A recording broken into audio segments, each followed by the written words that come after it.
Five Nights at Freddy's is largely the most successful indie game series ever known to man.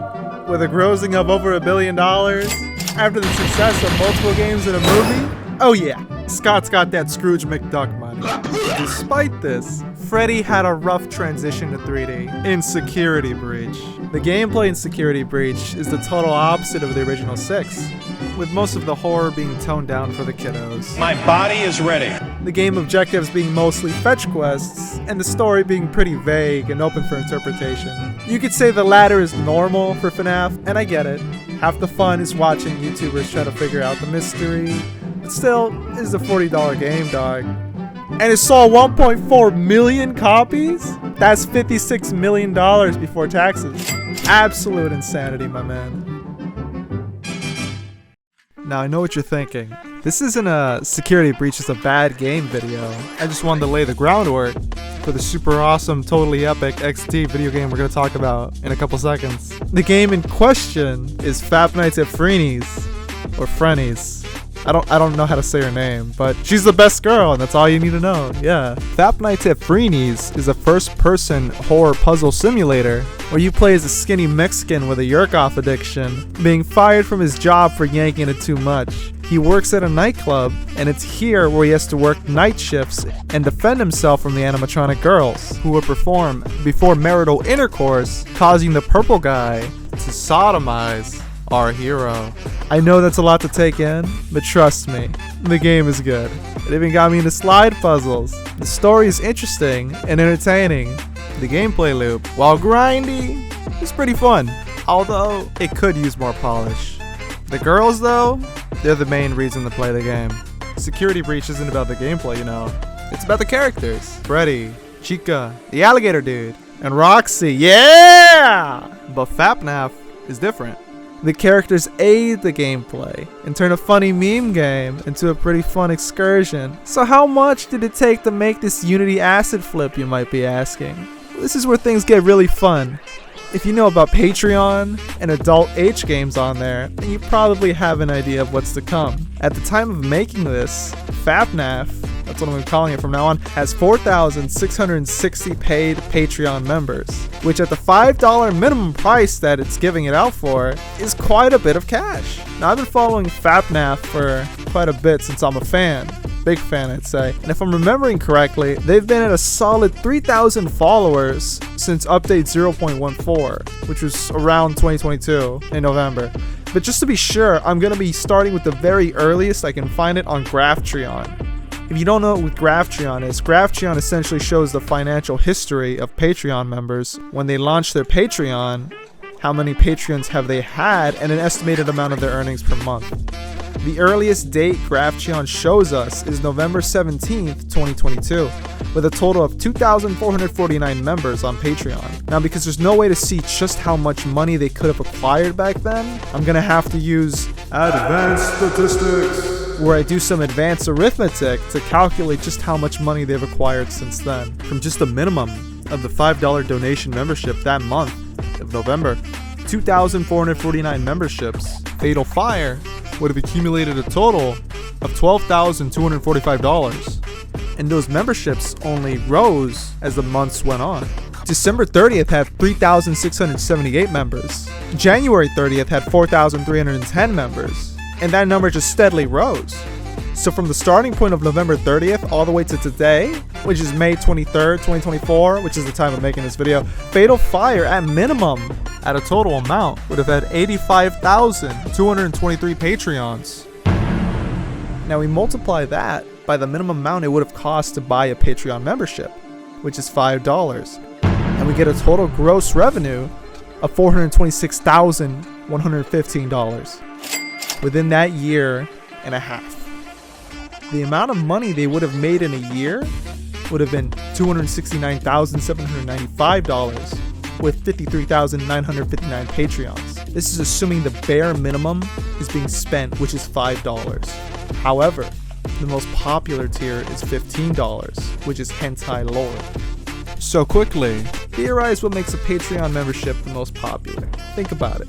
If I were to assume with my general knowledge of statistics and arithmetic charismatics, I would say the membership with the most amount of subs, or highest percent subscribed to, would be the most popular, which is the logic I'm going to use here. There's 5 membership choices to choose from. $5 is Horny Boy, which gives a Discord and a Patreon exclusive content. $10 gives Lewd Beast, which is the same as the $5 membership. $15 though is Hentai Lord, which gives the same tiers, but now you get access to advanced builds of the game before anyone else does, and the ability to vote in polls that may add future content. Automatically, I think it's safe to assume why this is the most popular choice. The $20 membership gives King of Sex. All the other perks, while also adding their name and a special phrase to the computer in arcade mode. The $50 perk gives everything above, some other Discord perks, and a special portrait of gratitude in the Employee of the Month board in game. Now, thanks to these being in-game perks, we can actually see how many individuals bought these perks by looking inside the game for these phrases and Employee of the Month pictures. From this, we can conclude how many individuals are paying for the $20 and $50 memberships, and assume the rest is either from the $5, $10, or $15 membership. This is good, because it gives us a semi-concise amount to dictate how many individuals are actually paying $15 a month rather than the minimum $5. Going through the mail actually shows us the names and the amount of members. There's 6 employees of the month, and since that seems to have a limited amount of possible members, we can assume these 6 individuals are the max for that tier, which is less than 1% of the possible amount of Patreons available. The other members for the $20 tier are shown here as well on the special thanks, with there being 52 special members. So from the 4,662 members this month, we can conclude 6 of them were paying $50 for a total of $300, and 52 were paying $20 for a total amount of $1,040. That leaves us with 4,604 Patreons left paying for the remaining tiers.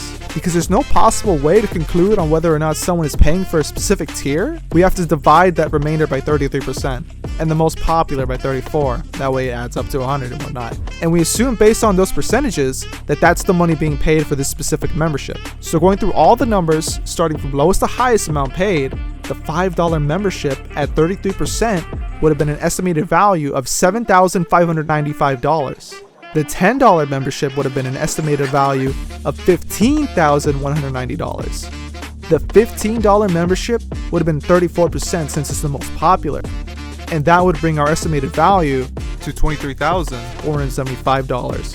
The $20 value would be $1,040, and the $50 value would be $300.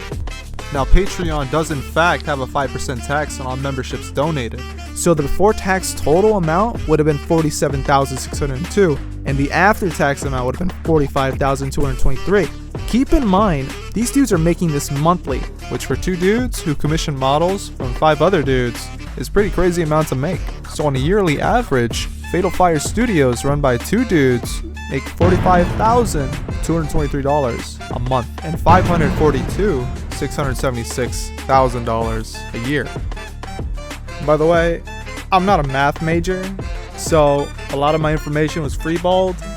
If it's wrong, maybe correct it in the comments below. By the way, I don't dislike Fatal Fire Studios. I think it's really cool that they make so much money. That's why I wanted to make this video. I also want to talk about how potential Patreon users can make more money than they're actually making. Whatever you do, don't sell yourself short. Having a $1 minimum Patreon isn't going to make you any money at all. Having a $5, oh thank you for the support, is going to make you a ton of money. Because people want to support you, but they can only give $5. And then you hide the actual content behind $15. That's going to make you a lot of money, alright? Secondly, make sure to update once a month, every couple days after. That way they have to renew, and you still get the money from that month. That way every time you upload, you get some money. Thirdly, include Patreon polls to improve your game or whatever content you make. Have the patron feel like he is contributing to the project. Many individuals feel fondly about having their fetish included into whatever project or product you are supplying. I'm not saying you should do this and primarily focus on adult content. Nah, you should focus on what market you tolerate the most. Furries, fetish content. Maybe you're like actually good artist and you're able to make some erotica or ecchi, and that works too. Tons of artists just do ecchi and they get paid the big bucks. Now, in hindsight, after all this, you still feel scummy or kind of like you're selling out You're not. Suck it up. This is your blood. Your work is worth more than you can imagine. In Kaiji, you can't be weak with this kind of stuff. This money is your bloodline. Kaiji takes the full amount, knowing well that he's gonna go to battle, because money is everything. Don't sell yourself short. I'm not bitter or butthurt. I genuinely think Patreon makers who abide by these kind of rules are really smart, because they're making money. Summertime Saga, Fatal Fire, Yandere Simulator at a certain point, they all had like upper division $10K per month, and that's really smart. I think these guys are geniuses. Despite everything about Yandere Dev, he's making a shit ton of money, or at least he was back in the day. Not so much anymore. Watch the change video. That took me like 7 months because I didn't work on it for like 6 months. It's like 40 minutes long. Just leave it in the background. Subscribe, you bitch. If you're under 18 and you watch this video to the end, comment down below your most radical Five Nights at Freddy's favorite animatronic buddy. I want to hear all about it. If you have any fan fictions too, you should add that to the comments below. Whatever you got that's a link, I will click on, okay? If it's Five Nights at Freddy's related, if it's, who knows, FNAF related, I don't give a fuck. You should totally comment down below. Tell me about everything. You should always put comments on down below. Also, did you know for a fact that furry does not equal kimono? That's a new video topic that I'm going to be talking about next week.